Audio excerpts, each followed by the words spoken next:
Le moulin du diable. Évelyne Brizou-Pellène, les contes traditionnels de Bretagne. Dans les campagnes, autrefois, on souffrait souvent de la famine.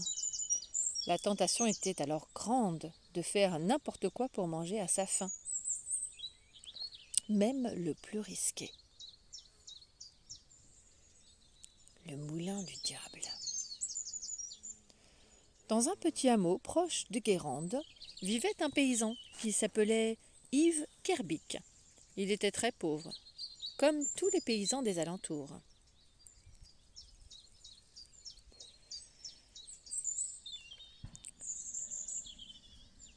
Durant la journée, il devait travailler les champs du seigneur et quand le soir tombait, il s'occupait de son propre lopin de terre, où il faisait pousser du blé.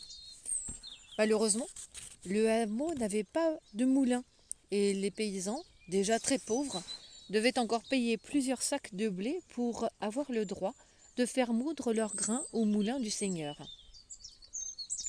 Ils revenaient avec si peu de farine qu'ils n'en avaient jamais assez pour faire du pain toute l'année.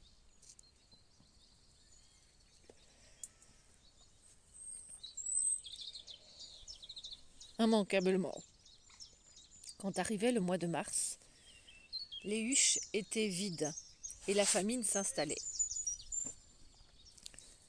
Cette année-là, en mars précisément, Yves Kerbic était assis sur le pas de la porte lorsque sa femme Marie lui dit « Je mets pour le souper le dernier crouton de pain qu'il nous reste. Si au moins nous n'avions pas à payer au Seigneur pour moudre le grain au moulin, nous pourrions avoir du pain toute l'année. »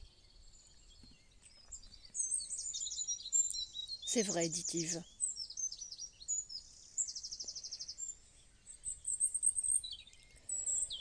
Il nous faudrait un moulin. Malheureusement, nous travaillons toute l'année au champ. Comment trouver le temps d'en construire un ?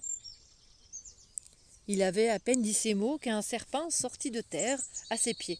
« Je veux bien, moi, te construire un moulin, souffla-t-il. Il faudra juste... » « Quoi ?» s'inquiéta Yves. « Que voudrais-tu en échange ?»« Oh, pas grand-chose. Tu ne t'apercevras même pas que tu ne l'as plus. Ça ne te coûte rien. »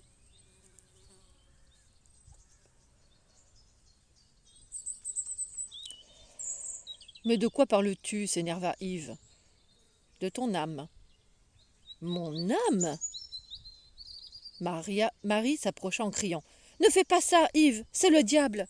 Ne vends pas ton âme au diable. » Mais Yves n'écoutait pas. Il se gratta le menton. «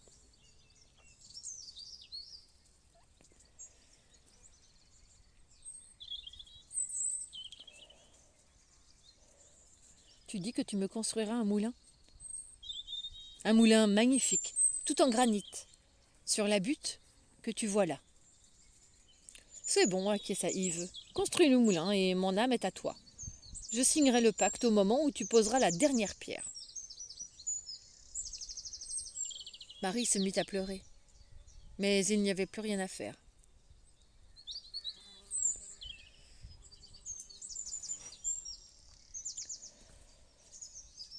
Le lendemain, Yves fut réveillé par les cris de sa femme.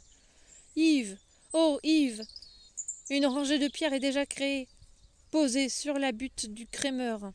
Je t'en prie, annule ton pacte avec le diable. »« Calme-toi, répondit Yves, le moulin n'est pas fini. »« Yves, oh Yves, 2 rangées de pierres sont déjà posées sur la butte du crémeur. Je t'en supplie, annule ton pacte avec le diable. »« Ne t'en fais pas, Marie, le moulin n'est pas fini. »